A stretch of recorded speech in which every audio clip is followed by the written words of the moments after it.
O Paulo vai poder te responder, tirar essas dúvidas, mas vale muito a pena. Porque como a Keline já colocou no nosso último podcast, ela colocou que talvez a Operação Prato tenha sido maior que até Roswell, né, Keline?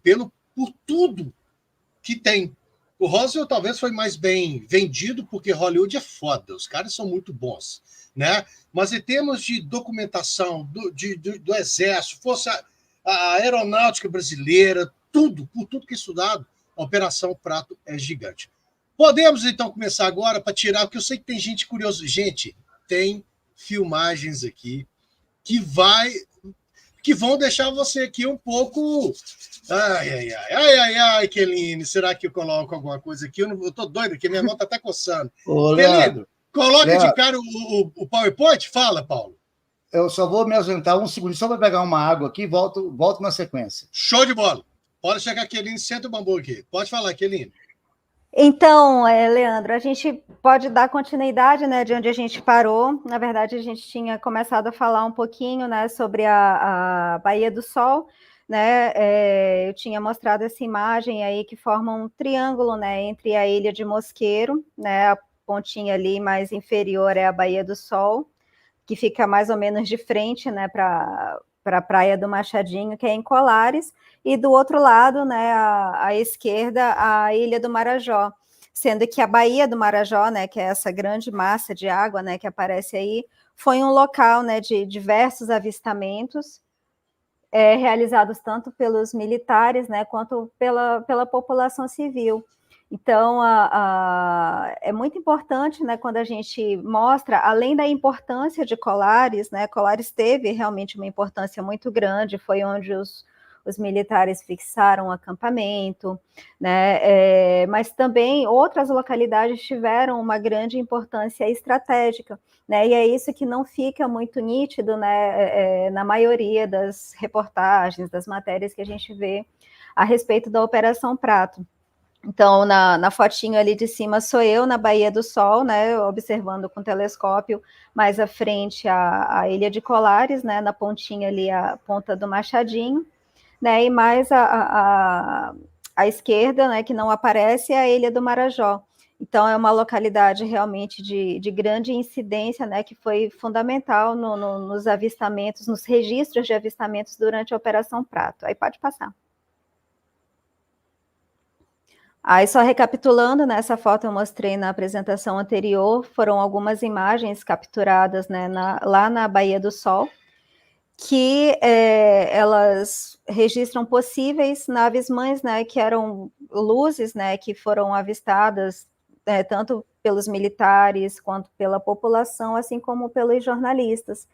Essas luzes, né, que eles chamavam de possíveis naves-mães, eles deram esse título, né, essas luzes, porque normalmente elas eram vistas liberando outras luzes menores, né, e o que era curioso é que elas iam embora, se retiravam sem recolher essas outras luzes, né, menores, que eram possíveis sondas, né, e que possivelmente, né, eram essas sondas que realizavam os ataques. Aí pode passar. Então, aí essa imagem eu achei muito interessante, de um dos relatórios oficiais da Operação Prato, onde eu marquei ali de azul, né, aquele mesmo triângulo, né, que eu fiz anteriormente, a Baía do Sol, Ilha do Marajó e Colares. Então, os fenômenos eles foram tão intensamente observados que foi possível estabelecer rotas, né? Então, esse croquis foi feito pelo Sargento Flávio, né, que foi um dos principais militares, né, que participou da operação. Então, ele estabeleceu aí, acho que foram 5 rotas, né? 1, 2, 3, 4, 5. Isso, 5 rotas. Seis rotas. Isso. 6 rotas, isso. Que normalmente essas luzes, elas se originavam, elas iam em direção à Baía do Sol, né, mas sempre ali tendo a Baía do Marajó, né, como uma localização estratégica. Então, por isso que eu digo que a Ilha do Marajó ainda é um local inexplorado, né, e que com certeza a gente teria muito a descobrir, né, se fizéssemos uma expedição, e que a gente ainda tem planos de fazer. Né, era para ter saído agora em 2024, infelizmente não deu, né, mas a gente tem planos futuros, e se Deus quiser, futuramente a gente vai conseguir realizar uma expedição aí só para pesquisar a Baía do Marajó, porque realmente tem muita coisa lá para descobrir. Pode passar. Então, aí aqui eu registrei, achei importante trazer aqui para o pessoal alguns registros de pilotos, né? Porque normalmente, às vezes, a gente vê muitos pesquisadores, ou às vezes céticos, né? Nem pesquisam ufologia nem nada, mas eles atribuem, de repente, os avistamentos ao nível cultural, intelectual da população, como se isso fosse um motivo para invalidar o relato delas. Então, eu peguei esses dois relatórios oficiais aqui da Operação Prato, que seria o ROV 129 e o ROV 130, da Operação Prato, que mostram, que ilustram, né, dois avistamentos de dois pilotos em locais distintos. Né? O primeiro foi na rota de São Félix do Xingu, em direção a Belém, né, onde o piloto avistou na verdade, ele foi acompanhado, né, por esse objeto, que é, sei lá, mais ou menos algo meio plano, assim, achatado, né, e um outro foi na rota de Tomé a Sul, também em direção a Belém, passando um avião aqui, não sei se está... Estamos vendo.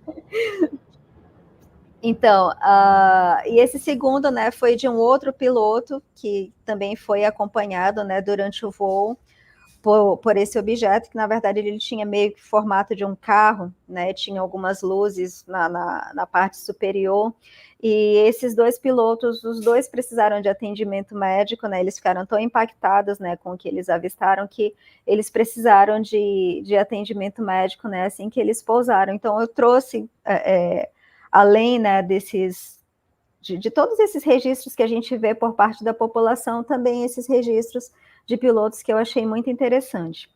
Aí pode passar também, Leandro. Aí aqui, dando um pouquinho de continuidade, né, alguns casos que ocorreram fora de Colares, né, para mostrar um pouquinho dessa extensão territorial do fenômeno. Então, esses são recortes de algumas reportagens de 3 jornais, o Estado do Pará, a Província do Pará e o Liberal, que cobriram intensamente esses fenômenos, e esses 3 recortes aqui, eles são de Belém e região metropolitana.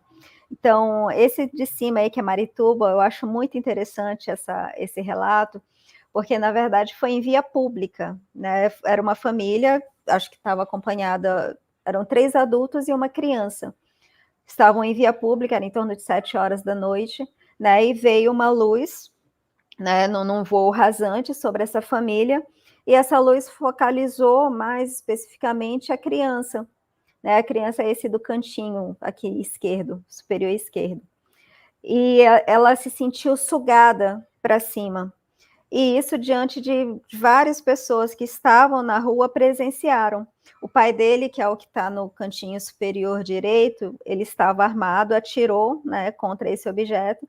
Então, imagina, tipo, em via pública, né, 7 horas da noite, né, 19 horas, aconteceu um evento desses, né, para você ter uma ideia como foi, até mesmo assim de uma forma descarada, né, eles não se preocupavam em ser discretos, né, o evento realmente se tornou público. Aí embaixo, tipo, disco voador em Coraci. E Coraci também é um distrito de Belém, né, região metropolitana de Belém, e que aconteceram diversos casos, né, que pessoas também foram atacadas. Aí esse recorte do lado direito é uma reportagem também sobre ataques diversos que ocorreram no bairro do Jurunas, que hoje é um dos bairros mais populosos de Belém, né, da periferia de Belém, e que, né, na noite do dia 17 de novembro, inclusive foi na noite que a dona Aurora foi atacada, dezenas de pessoas foram surpreendidas com efeitos. Na verdade, o pronto-socorro municipal, segundo a reportagem, recebeu dezenas de pessoas relatando que sentiram efeitos físicos, né, a partir da aproximação, né, de luzes misteriosas. Então, como eu mostrei, né, no vídeo, na live passada, tem até a foto de uma criança, né, que desmaiou, aí ao cair, bateu a cabeça, acabou tendo que levar, fez um corte grande, teve que levar pontos e tudo. Então, assim, imagina num plantão, né, num hospital, de repente dezenas de pessoas começam a chegar com o mesmo relato, né, de que estavam sofrendo efeitos físicos em decorrência de um objeto desconhecido, né, que pela simples proximidade causou esses efeitos físicos. Pode passar, Leandro. Isso. Aí aqui um outro recorte também de Umbituba, que é um vilarejo próximo, né, foi um dos vilarejos mais atingidos, ele fica próximo a Colares, ele pertence ao município de Santo Antônio do Tauá, e ele fica próximo ali também à região de Colares. Então, nesse primeiro recorte, a foto superior à direita é do delegado, né, da cidade de Santo Antônio, né,